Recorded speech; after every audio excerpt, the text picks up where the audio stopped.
श्री शिवाय नमस्तुभ्यम। आज आप सुनेंगे रवि प्रदोष व्रत की कथा। रविवार के दिन प्रदोष व्रत पढ़ने पर उसे रवि प्रदोष व्रत कहा जाता है। इस दिन का शास्त्रों में खास महत्व है। इस पवित्र दिन को व्रत रखने से अच्छे फलों की प्राप्ति होती है।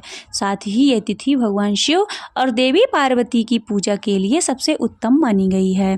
धार्मिक मान्यताओं के अनुसार यह दिन शिव पूजा के लिए विशेष महत्व है। हिंदू पंचांग के अनुसार इस बार रवि प्रदोष का व्रत 15 सितंबर 2024 को रखा जाएगा। ऐसा कहा जाता है कि इसकी व्रत कथा के बिना यह व्रत पूर्ण नहीं माना जाता, इसलिए इस दिन रवि प्रदोष व्रत की कथा को अवश्य पढ़ना या फिर सुनना चाहिए। रवि प्रदोष के व्रत में सूर्य और शिव का प्रभाव रहता है। इस दिन किए गए सभी कार्य पूजा सफलता दिलाते हैं। जो लोग प्रदोष व्रत करते हैं वह इस दिन पूजा में कथा का श्रवण जरूर करें और इसके बिना पूजा अधूरी मानी जाती है।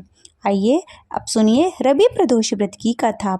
पौराणिक कथा के अनुसार भागीरथी के तट पर ऋषियों ने विशाल गोष्ठी का आयोजन किया।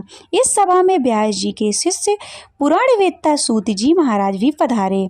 उनके स्वागत के बाद मुनियों को कथा सुनाई।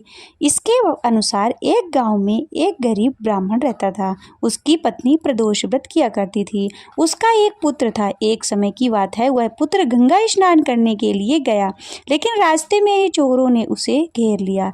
चोरों ने उससे उसके पिता के गुप्त धन की जानकारी बताने को कही। बालक चोरों से कहा कि हम लोग बहुत गरीब हैं, हमारे पास धन कहाँ से आया। चोरों को उसकी बात पर विश्वास नहीं हुआ, तो उन्होंने पुत्र की पोटली छीन ली और पूछा कि इसमें क्या है। बालक ने कहा, मेरी माँ ने मेरे लिए रोटियां बनाकर दी हैं। चोरों ने उस बालक को छोड़ दिया। बालक घूमते फिरते एक नगर में पहुंच गया। थोड़ी दूर जाकर वह बरगद की छांव पर आराम करने लगा। उसी समय उस नगर के सिपाही चोरों को खोजते हुए उस बरगद के पेड़ के पास पहुंचे और बालक को चोर समझकर बंदी बनाकर राजा के पास ले गए। राजा ने उसे कारावास में बंद करने को आदेश दिया। काफी समय बीतने के बाद जब बालक घर नहीं लौटा तो उसकी माँ को चिंता सताने लगी और अगले दिन प्रदोष व्रत था। बालक की माँ ने विधि पूर्वक प्रदोष व्रत किया और भगवान शिव से अपने पुत्र की रक्षा के लिए प्रार्थना की। भगवान शिव ने माँ की प्रार्थना स्वीकार कर उसी रात्रि को भगवान शिव ने उस राजा को स्वप्न में आदेश दिया कि वह बालक चोर नहीं है, उसे प्रातःकाल छोड़ दे अथवा उसका सारा राज्य नष्ट हो जाएगा।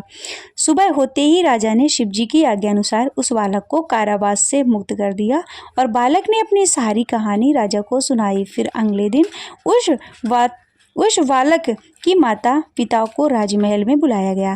राजा ने ब्राह्मण को 5 गांव दान में दिए। इसके बाद भगवान शिव की कृपा से ब्राह्मण परिवार आनंद से रहने लगा। इस तरह भगवान शिव की आशीर्वाद से उसके सारे दुख दूर हुए और राजयोग प्राप्त हुआ। बोलिए शंकर भगवान की जय। ओम सूर्य देवाय नमः।